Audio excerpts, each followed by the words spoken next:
Ah.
Oh, look at this. Alright, so I just got into my room here at the Gravity House, Breckenridge.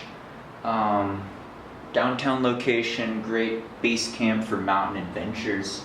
And yeah, this is the Rambler style room, so really nice coffee shop. They have their own coffee beans that they bring in for the artisan coffee. They've got a restaurant, great beer selection, great grain bowl selection, veggies.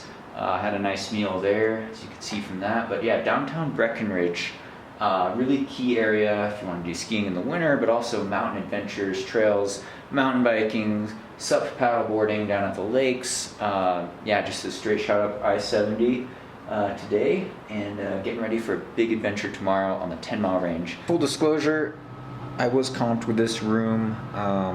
This is a promotion for Gravity House, but yeah, just a really great location for mountain adventures and boutique style type of hotel, modern furniture, really like the natural wood. I'm looking out at downtown Breckenridge here, down onto Main Street.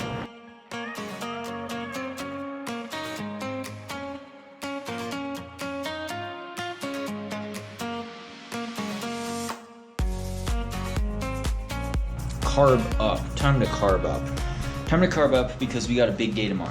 We got a big day. We're gonna try to attempt the 10-mile traverse. 10-mile traverse in the 10-mile range here, ending in Breckenridge. I'm gonna start in Frisco, Colorado, make the traverse over on some, there's a little climbing involved. A little climbing, it's a little sketchy. Class 3, little exposure. I'm gonna have to use my arms and, shouldn't get my arms too tied up here. I have to use my arms and do some climbing. Sandy and I did this line years ago. It is fairly technical. There's about 8,000 feet of vertical gain, I'll put that in meters there, over 16 miles, and it's very exposed with high altitude. You go up to almost 12,000 feet, and you're over 10,000 feet a lot of times. So the traverse from Frisco to Breck, you could go the other way. Peak 10 is what it tops out at, then you have to come down the ski slope, and because it's point to point, I brought a town cruiser bike that I'm gonna lock up here, and I'm gonna have to ride my bike back down to Frisco after I do this, which is another 10 miles or 16K. But it's on a nice bike path, I think, if it's not under construction. But I will bring a helmet because of that, and because I wanna film and show you guys. But right now, we need to eat a dinner, so we got an early morning. All right, gearing up for early morning wake-up call tomorrow. So we got the gear laid out. I want to get off the mountain by noon because thunderstorms might roll in. So Course Verdicts, got the GPX file loaded. I have an SOS device, spot tracker, hat, gloves, compressed calf sleeves. I'll put my sponsor link, discount codes, and all that. But yeah, pretty big pack, rain jacket, base layer, t-shirt, and then I'll be wearing shorts, but also those calf sleeves. Hoko Neonate Torrent. I got my sunglasses from Roca. Energy. Well, lube up with squirrel's nut butter. A lot of fluids. These 3 bottles plus New Spring Energy product there. Check out the drink mix. Some gels. You know, I'm gonna have my ski helmet. Most people do not wear a helmet on this. It's a little probably over the top. It's not a bad idea though, because if you fall, it could help you. Mainly, I'm wearing it because I have to riding my bike in between, but also because I want to mount the GoPro on top. I also have this belt from Camelback, of course, also.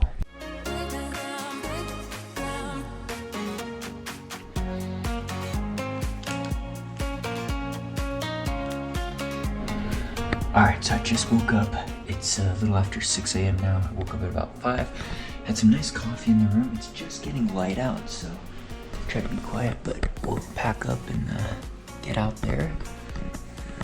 Alright, so just left the Gravity House here in downtown Breckenridge. I'm parking at one of these lots because I'm going to assemble my bike, and I'm going to go lock it up somewhere downtown. As like I said, this is a point-to-point run, so we're going to start in Frisco, do the 10-mile Traverse Mountain Range.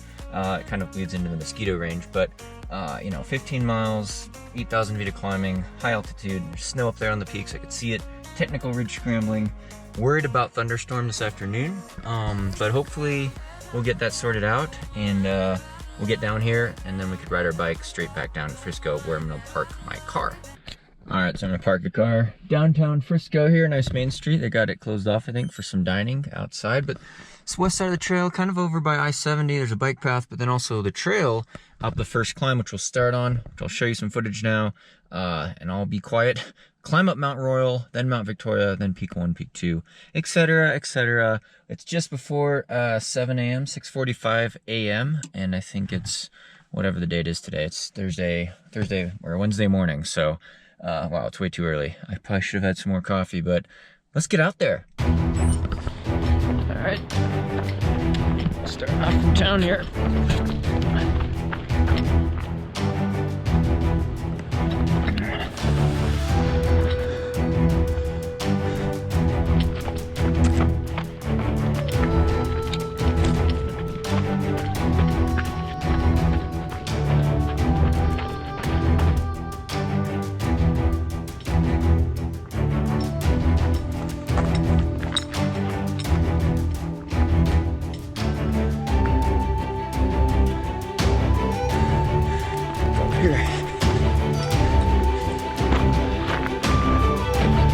Oofda. I was just about to say how runnable this initial climb is on the trail, and then I hit this steeper grade. It's a nice trail though. But yeah, you're at altitude. I have a pretty heavy pack on. Remember, I have my helmet in here, the Insta360 camera pole, long stick, heavy, some extra batteries, a lot of water, stuff like that. Can't wait to see these views though. It's a beautiful sunrise.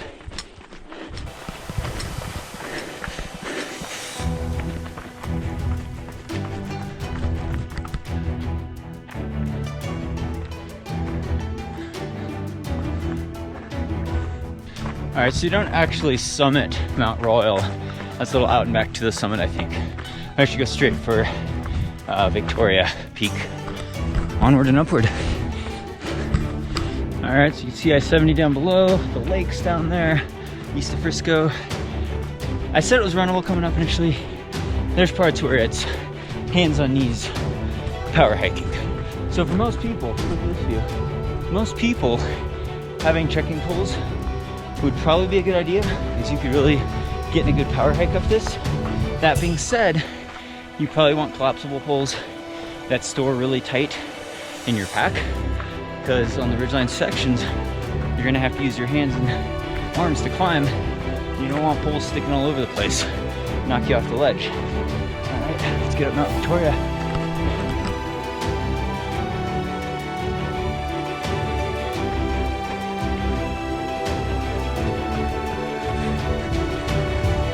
Weather station hut. Something. What it's doing up here. Well, a winter or two ago, there's a big avalanche off this side that almost hit I-70. Came in. So really steep cliffs over here. All right. Long way to go still.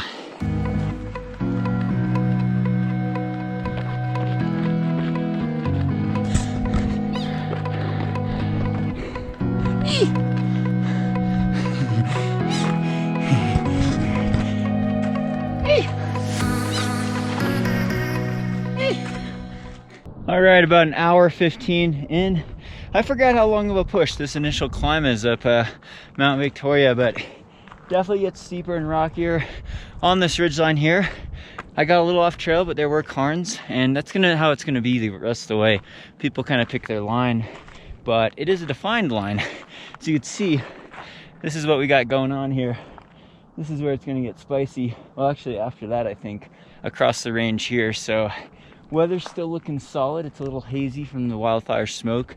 Unfortunately, the concern was afternoon thunderstorms and rain, and it could be really nasty up here. You're totally exposed till peak 10, and right now I'm at 12,800 feet about. So I'll put that in meters there. My metric friends, about 3.7 miles in on the trail, and I've already climbed, gosh, over 3,500 feet. So I'll put that in metric for the rest of the world there. But we got this spicy line here. Approaching, I probably won't be talking as much because I'll have to be using my hands a lot. I'm gonna take some Spring Energy drink mix, hashtag sponsored ad, enter code SAGE at my Spring Energy. Get some calories in and hydration in before this ridgeline, and then I'm gonna put my helmet on so I can mount the GoPro on my head, but also film with my Insta 360 stick and hopefully not fall and die or break a leg. So we got to get moving. This is going to take a while. It's gnarly and technical, and there's class 3, class 4 ridgeline scrambling. When we get to the Dragon's Back, the key is probably to stay off to the right side or the west more, and you can see the copper ski slopes over there. I think that's copper. Breck's over there. And yeah, because if you go to the left, it's more class 5 cliff climbing stuff, which is not my cup of tea. I'm not a mountain. I do not consider myself a mountaineer or a mountain person. This is slow moving for me, right? I'm not a technical runner or a technical climber. I don't like the exposure. If I have to worry about falling and dying, I'm not moving fast. I'm just not moving fast. I-70 down there. But look at this beautiful day so far. Enjoying the ridge line. I've only seen one other person out here on the initial climb, so let's get out there. Things are gonna get spicy. 10-mile traverse, baby. Woo!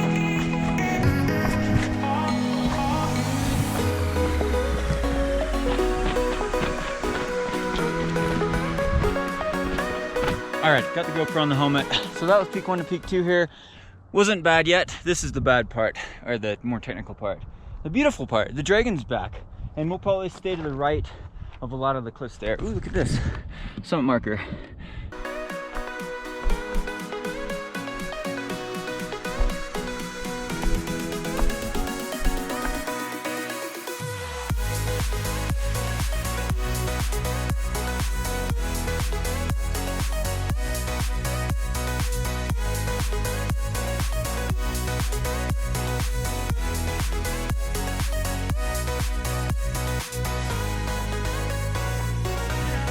All right, little exposure here. I should have initially stayed high on this ridge, but when we get to the Dragon's Back, I think I do want to stay right because off to the left is dicey class 5 stuff.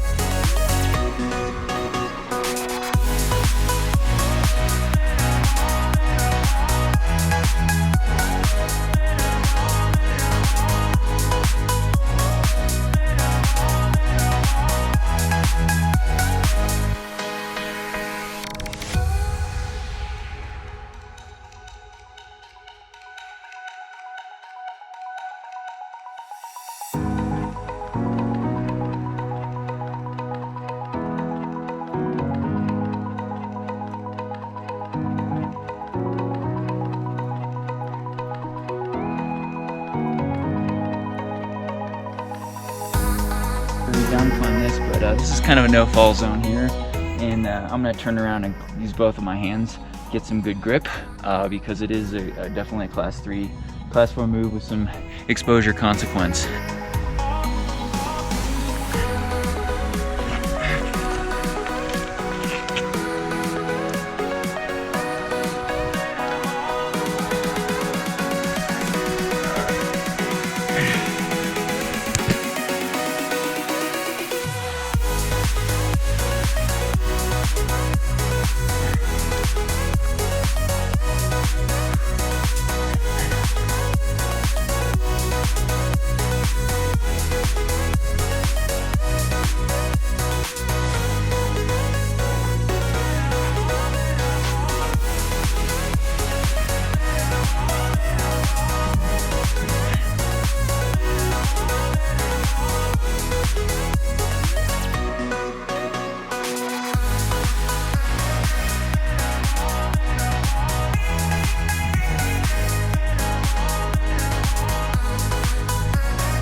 slippery on both sides here.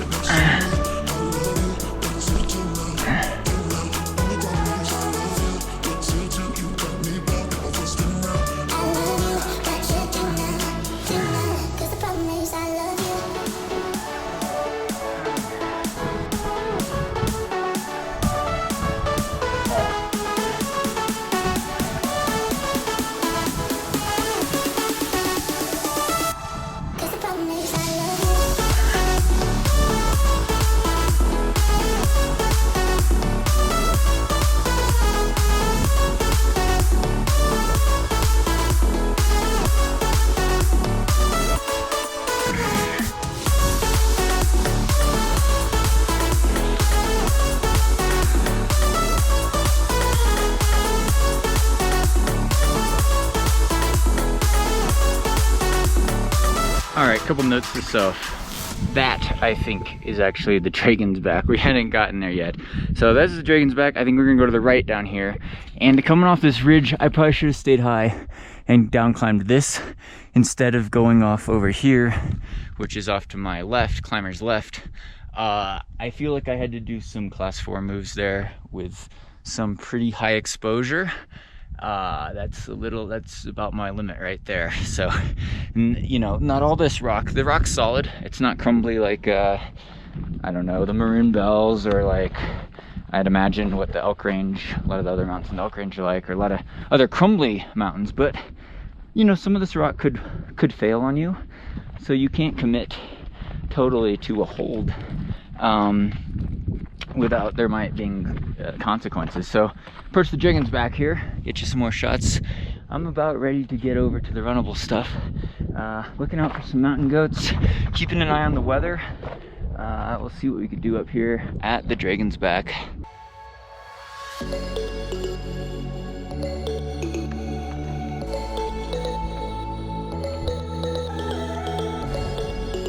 Oh. All right, finally made it to the Dragon's Back. I think I started cutting right before this Dragon's Back, and that was a mistake. You'd have to go way down. But I think now that we're actually at the Dragon's Back, and it's very distinct, this formation, I will cut right to go the easier way. But I don't think you have to go too far down. You definitely have to down climb maybe 100 feet, but there's a giant cairn there actually. So if you want the class 5 high exposure stuff, you could go over the ridge at the left. I would not do that without a rope. But we're gonna cut to the right here. This is the Dragon's Back. Cause the problem is I love you. What to do? I count to 3 when you're next to me. I love you. What to do now? Only problem is I love you. What to do? You got me bound in my world spin round. I love you. What to do now? Cause the problem is I love you. What to do? I count to 3 when you're next to me. I love you. What to do now? Only problem is I love you.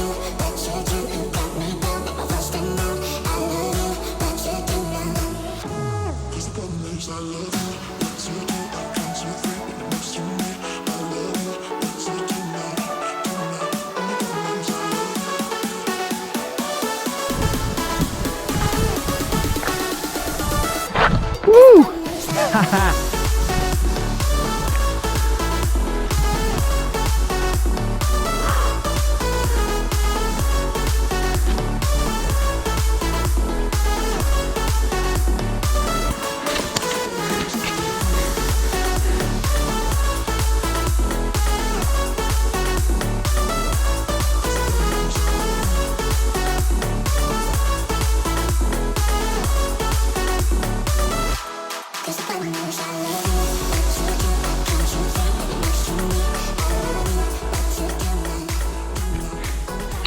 All right, made it to, is it peak 5 or peak 6 after the technical section. So we traversed that and it took hours for me because I'm slow. I also think that last ridgeline section I dropped way too far down to climber's right, and I had to regain the ridge in this last section. It was several hundred more vertical feet. So almost 6 miles in, about 9K, 9.5K in, and done about almost 4,500 feet of climbing. And yeah, still got a long way to go, except it's not technical climbing. So I'm gonna love running this section. Ski resort of Copper over there. We're gonna do this ridgeline here. Funny story, Colorado Trail comes up here, and during the 2013 Yurok 100K Ultra Race of Champions Skyrunning World Final, Killian Jornet came out. We had Rob Carr, Dakota Jones, Cam Clayton, Ryan Gilfie, me. We were running this in September, and there's like a foot of snow up here, and it was like freezing cold, like 20 degrees Fahrenheit. I'll put that in Celsius there. And I got hypothermic, and by the time I got to Copper, 50K in, I was toast. But I went from Breck over there over to Vale. Did Minturn as well, but we traversed this ridgeline up here in the grass, and it was like post-holing in the snow. It was in September, so it was crazy. Pretty high altitude up here, almost 13,000 feet, but when we hit peak 10 over there, we'll do 13,000 feet. All right, I'll be quiet now. Let's enjoy some good music and scenery on the run. Let's go, time to fly.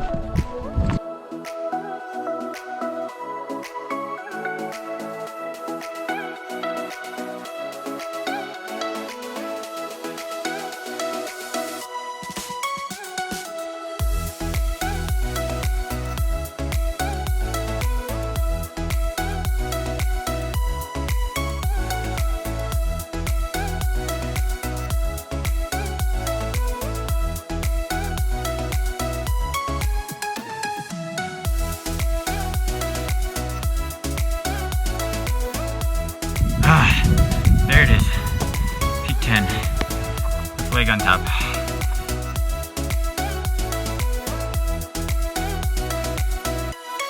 So I might be able to go straight up this, then we can go down the road to leave. If not, I'm gonna have to bail on the road anyway and add on the lot of extra distance and vertical. We'll see here. It's looking pretty gnar. Go. Oh, where's the top? Peak 10, baby. That's a 10-mile traverse. Well, I gotta get back down to Breck. You could add on some more if you're feeling adventurous, but you can see the line that we came from in the background there. Looking down, I'll have to run down to town there to get my bike. Probably get some food. But look at that line. Look at that line where we came from. Dragon's Back, all the way from downtown Frisco. So, all right. If you see this video, you're gonna assume I made it back down safely. More just fire roads and running down the ski slopes to downtown Breck. So I'll end the video here. Thanks so much to Gravity Haus for giving me a base camp to spend the night last night, have some good food and drink. Yesterday, good night of sleep. Early start, really convenient location downtown Breckenridge. Check them out at Gravity Haus. Thanks to the title sponsor, Hokeona, keeping the dream alive. Thanks to the Patreon supporters for really making this YouTube channel possible. Couldn't do this without you guys, so really appreciate it. Be sure to subscribe on here, like these videos if you like them. Stay tuned for more informative training talks. Coach Sandy and I sell training plans for any service, any distance, you name it, at sagerunning.com. Thank you again. Time to fly. Woo.